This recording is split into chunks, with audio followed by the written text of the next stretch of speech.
Praise the Lord. ദൈവത്തിൻ്റെ അതിപരിശുദ്ധമായ നാമം വാഴ്ത്തപ്പെടുമാറാകട്ടെ. ഒരു ദേശത്തു നിന്നും ശുശ്രൂഷ തികച്ച് അടുത്ത പട്ടണത്തിലേക്ക് വരുന്ന കർത്താവായ യേശു ക്രിസ്തു നയീൻ പട്ടണവാതിക്കൽ എത്തിയപ്പോൾ ഒരു വിലാപയാത്ര തന്നെ എതിരേറ്റു വരുന്നത് കണ്ടു. ആ പട്ടണത്തിലെ വിധവയായ സ്ത്രീയുടെ ഏകജാതൻ മരിച്ച് അവനെ അടക്കം ചെയ്യുവാൻ കൊണ്ടുപോയിക്കൊണ്ടിരിക്കുന്ന വിലാപയാത്രയാണ് അവിടെ എത്തി നിൽക്കുന്നത്. ഏകജാതനെ നഷ്ടപ്പെട്ട് അതീവ ദുഃഖിതയായി കരഞ്ഞുകൊണ്ടിരുന്ന ആ സ്ത്രീയുടെ അരികിൽ ചെന്ന് യേശു കർത്താവളെ ആശ്വസിപ്പിച്ചുകൊണ്ട് പറയുകയാണ്, നീ കരയേണ്ട. ശേഷം ശവമഞ്ചത്തിൻ്റെ അടുത്ത് ചെന്ന് ആ മഞ്ചത്തിൽ തൊട്ടു.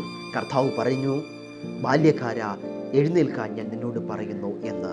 ക്ഷണത്തിൽ ആ മരിച്ചുപോയ ബാല്യക്കാരൻ എഴുന്നേറ്റിരിക്കുകയും സംസാരിക്കുവാനും തുടങ്ങി. കർത്താവായ യേശു ക്രിസ്തു കണ്ണുനീർ തുടയ്ക്കുന്നവനാണ്. നയീൻ പട്ടണത്തിലെ വിധവയുടെ കണ്ണുനീർ തുടച്ച കർത്താവായ യേശു ക്രിസ്തുവിന് നിങ്ങളുടെയും എൻ്റെയും കണ്ണുനീർ തുടയ്ക്കുവാൻ സാധിക്കും. കരയുന്നവരെ കാണുമ്പോൾ വഴിമാറി പോകുന്നവനല്ല നമ്മുടെ അരുമനാഥനായ കർത്താവായ യേശു ക്രിസ്തു.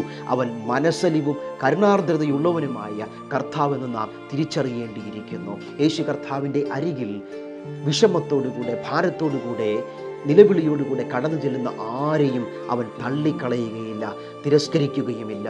ആവശ്യം അറിഞ്ഞ് ഒരു വിടുതൽ നൽകുവാൻ നമ്മുടെ കർത്താവിന് സാധിക്കും. നിന്റെ ജീവിതത്തിലെ വിലാപത്തെ നൃത്തമാക്കി തീർക്കുന്ന ഒരു കർത്താവിനെ കുറിച്ചാണ് കേട്ടുകൊണ്ടിരിക്കുന്നത്. വിലാപത്തെ മാറ്റി സന്തോഷത്തെയും ആനന്ദത്തെയും ആഹ്ലാദത്തെയും നിന്റെ ജീവിതത്തിൽ നൽകുവാൻ ഈ നയീൻ പട്ടണത്തിലെ വിധവയുടെ മരിച്ചുപോയ മകനെ ഉയർപ്പിച്ച കർത്താവിന് സാധിക്കും. ആ യേശുവിൽ വിശ്വസിക്കുക. നിന്റെ വിലാപം നിന്നെ വിട്ടു പോയി ആനന്ദകരമായ ഒരു ജീവിതം നിന്നെ തേടിയെത്തും. ദൈവം ധാരാളമായി